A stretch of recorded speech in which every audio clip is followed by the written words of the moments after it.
देखो अब इसकी बात करते हैं साध्य असाध्यता की। थोड़ा ध्यान से सुनिएगा, इंटरेस्टिंग है बहुत। साध्य असाध्यता क्या लिखा हुआ है? लिखा इसमें कम है लेकिन मैं आपको डिटेल में समझाऊंगी। समक्रिय होने से कफज प्रमेय साध्य होता है। समक्रिय का मतलब क्या है? आपने अगर एक लाइन सुनी हो, ज्वरे तुल्यर्तु दोषत्वम प्रमेह तुल्य दूष्यता, अगर नहीं सुनी है तो निदान स्थान खोलिएगा, वहां कहीं विमर्श के अंदर ये लाइन लिखी हुई है, प्रमेहे तुल्य दूष्यता। क्या बोल रहा है? तुल्य दूष्यता। तुल्य दूष्यता किसके? कफ दोष के तुल्य दूष्य। कौन सा? मेद। सभी अलर्ट होके सुनिएगा। दूष्य कौन, सॉरी दोष कौन? कफ। दूष्य कौन? मेद। तुल्य दूष्यता, प्रमेह तुल्य दूष्यता होने से साध्य होता है। अब ऐसा क्यों? जबकि हम जब पढ़ते हैं रोग के सुख साध्य है, कृश साध्य है, याप्य है या असाध्य है, तो हम उसके अंदर क्या देखते हैं कि अगर दोष और दूष्य तुल्य होते हैं तो रोग कैसा होता है? कृश साध्य हो जाता है। ऐसा हम आप लोगों ने पढ़ लिया है फर्स्ट के अंदर। लेकिन यहाँ ऐसा क्यों है? यहाँ पर ऐसा है ट्रीटमेंट के बेस पर। वहां हम बोलते हैं लक्षणों के आधार पर कि लक्षणों की तीव्रता बढ़ जाती है। और यहाँ हम साध्य क्यों बोल रहे हैं? क्योंकि हम चिकित्सा में आसानी मिलती है हमें। कैसे? क्योंकि जो कोई औषध, जो कोई ड्रग हम कफ के शमन के लिए देंगे, कटु तिक्त कसाय या फिर उष्ण, कफ के शमन के लिए बेस्ट है उष्ण औषध दो आप। तो वही उष्ण औषध क्या करेंगी? मेद का भी शमन करेंगी। क्योंकि इसके अंदर कफ क्या कर रहा है? मेद को विकृत कर रहा है, मेद को बढ़ा रहा है।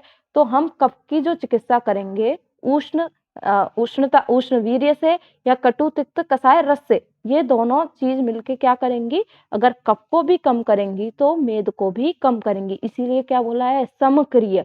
क्रिय मतलब चिकित्सा, चिकित्सा में समान होते हैं।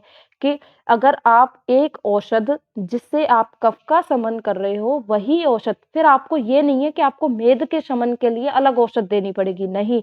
आप जिस औषध के द्वारा कफ का शमन करा रहे हो वही औषध क्या करेगी? मेद को भी कम करेगी। इसीलिए इसीलिए कफज प्रमेय क्या होता है? साध्य होता है। ठीक है। फिर उसके बाद देखते हैं विषम क्रिय। किसी को समझ में नहीं आए तो पूछ लेना।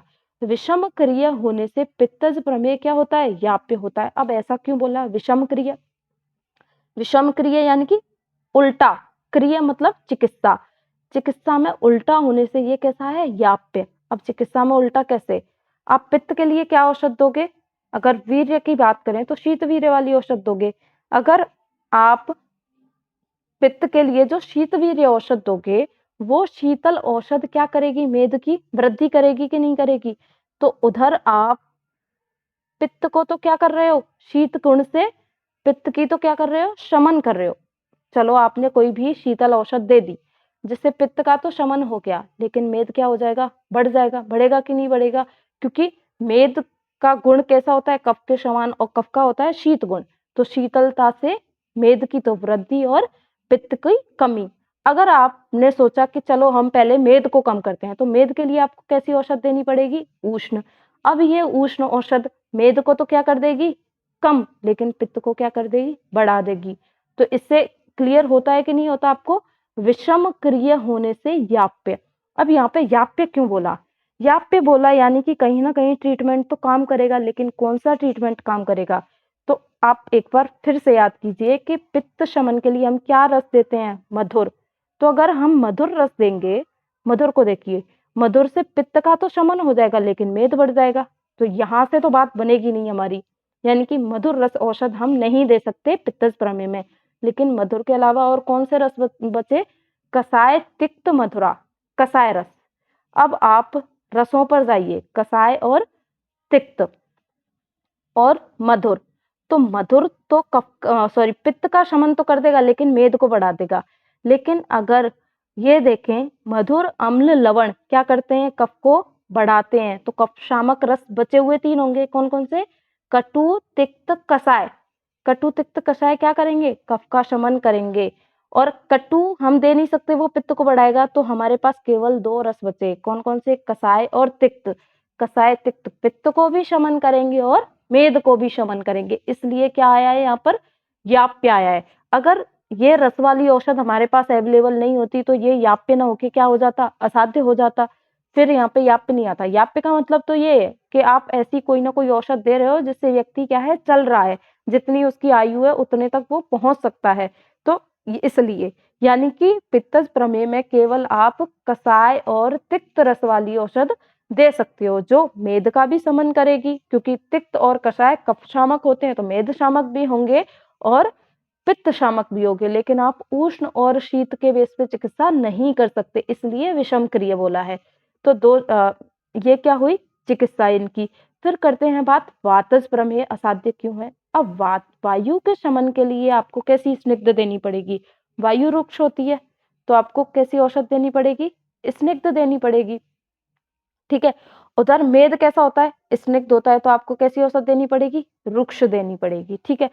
यहाँ पर पहली बात, तो अब वायु के शमन के लिए अब यहाँ पर भी विषम क्रिय होगा, लेकिन यहाँ असाध्य क्यों बोला उसको समझिएगा। वायु के लिए स्निग्ध औषध जो हम देंगे वायु के शमन के लिए, वो मेद को बढ़ा देगी, और मेद के लिए हम रुक्ष औषध औषध देंगे वो वायु को बढ़ा देगी। मेद तो कम हो जाएगा लेकिन वायु बढ़ जाएगी, यानी कि यहाँ पर भी विषम क्रिय हुआ। लेकिन यहाँ पर वातज प्रमेय को असाध्य बोला क्यों है कि अगर एक बार वायु प्रकोपित हो गई, तो वायु प्रकोपित हो गई तो हमने संप्राप्ति में देखा वो क्या करेगी, ओज को बाहर निकाल देगी। और आचार्यों ने संहिताओं में साफ साफ लिखा है कि यहाँ पर वातज प्रमेय में उस ओज को जो बाहर निकाल रही है उसको कंट्रोल करने के लिए हमारे पास औषध नहीं है, ऐसा चिकित्सा स्थान में लिखा हुआ है। उसके लिए औषध इतनी उपलब्ध है ही नहीं। अब औषध नहीं है तो चिकित्सा किससे करेंगे, तो हमारे पास चिकित्सा का साधन उपलब्ध नहीं है, इसलिए पहली बात तो ये असाध्य हुआ। दूसरी बात किस वजह से असाध्य होगा कि यहाँ पर जो वायु है वो क्या करेगी, अगर वो प्रकोपित हो गई तो वो उपद्रवकारी होगी। उपद्रवकारी होगी यानी कि अपनी जो धातुओं का सार है उसको ये बाहर निकाल ही रही है, लेकिन अगर पूर्णतः ओज का क्षय कर दिया तो व्यक्ति ज्यादा लंबे टाइम तक जीवित नहीं रह सकता, क्योंकि सभी धातुओं का सार ओज है, और ओज ही हमारी इम्यूनिटी पावर है, ओज ही हमारा बल है, वर्ण है, स्नेह, सब कुछ हमें किससे मिल रहा है, ओज से मिल रहा है। तो यहाँ पर इसीलिए वातज प्रमेय क्या हो जाता है, असाध्य होता है, क्योंकि वायु एक बार प्रकोपित हो गई तो उसको कंट्रोल करना मुश्किल है, कंट्रोल नहीं कर पाते, ओज को वो बाहर निकाल के ही पीछा छोड़ती है। और सहज और कुलज प्रमेय भी क्या होते हैं, असाध्य, जो परिवार से चले आ रहे हैं, जो हेरिडिटिकल हैं, वो भी कैसे होंगे, असाध्य होंगे। तो ये साध्य असाध्यता है, थोड़ा साध्य असाध्यता यहाँ पर लिखा हुआ कम है, लेकिन आप इसको जैसा मैंने बोला है ऐसे ही डिटेल में थोड़ा दिमाग में रखिएगा, तो आपको इजीली मतलब समझ में आएगा सम क्रिया क्या है, विषम क्रिया क्या है, और ये असाध्य। यहाँ के लिए वायु के लिए वर्ड यूज होता है, मैं लिख देती हूँ यहाँ पर, महात्यय। महात्य का मतलब असाध्य या मारक, मारने वाली, महात्य वर्ड हो जाता है। समक्रिय कफ के लिए होता है, विषम क्रिय पित्त के लिए होता है, वायु के लिए महात्य, नाम याद रखिएगा। तो ये आपका प्रमेय चैप्टर कंप्लीट होता है।